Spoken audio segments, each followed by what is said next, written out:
성부 하나님의 지구 방문. 구약 성경에서 하나님은 야훼로 기록되었으며 한글 성경에서는 이를 여호와로 번역하였습니다.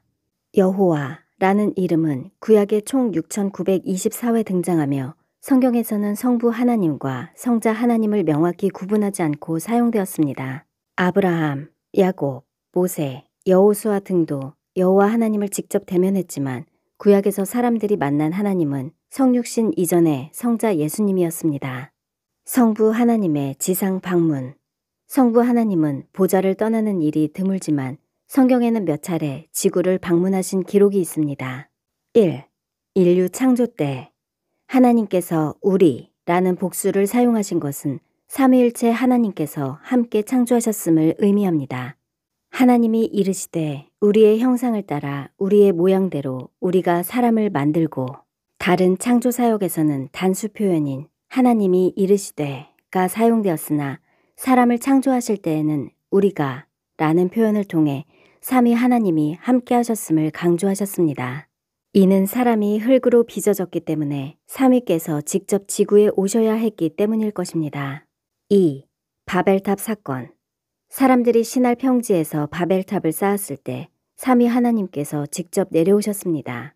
자, 우리가 내려가서 그들의 언어를 혼잡하게 하자. 3.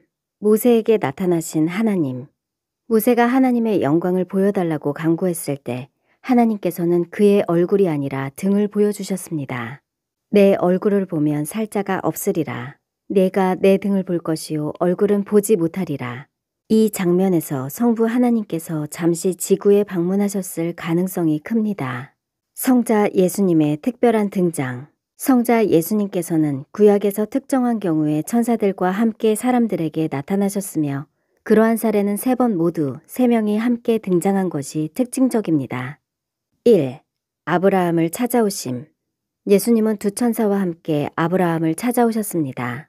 여호와께서 마물의 상수리 나무들이 있는 곳에서 아브라함에게 나타나시니라.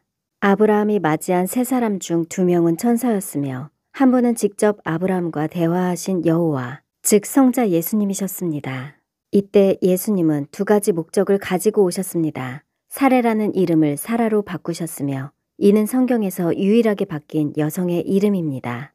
이는 아브라함보다도 더 중요한 의미를 가지는데 이삭을 통한 하나님의 언약이 이루어질 것을 예표하기 때문입니다. 아브라함과 대화한 여호와께서는 소돔과 고모라의 죄악을 직접 확인하고 심판하시겠다고 하셨으며 결국 하늘에서 유황과 불을 내려 도시들을 멸망시키셨습니다. 여호와께서 하늘 곧 여호와께로부터 유황과 불을 소돔과 고모라에 비같이 내리사.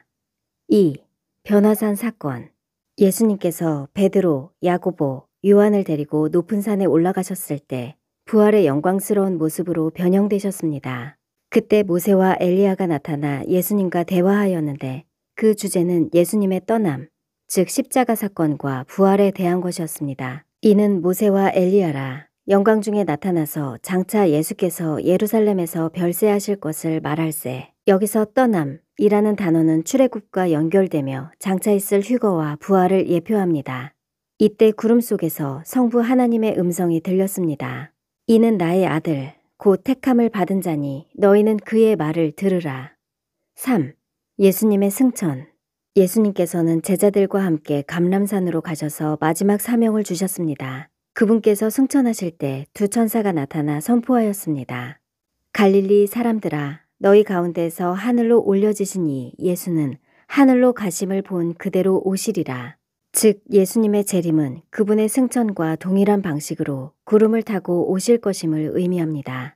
이때 수백만의 천사들과 함께 영광스럽게 나타나실 것입니다.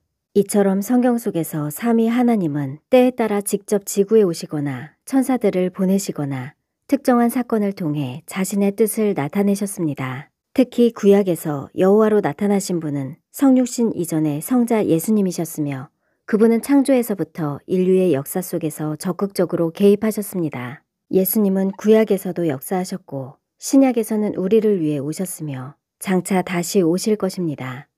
그날에는 우리도 그분을 직접 뵙고 영광 중에 함께 할 것입니다.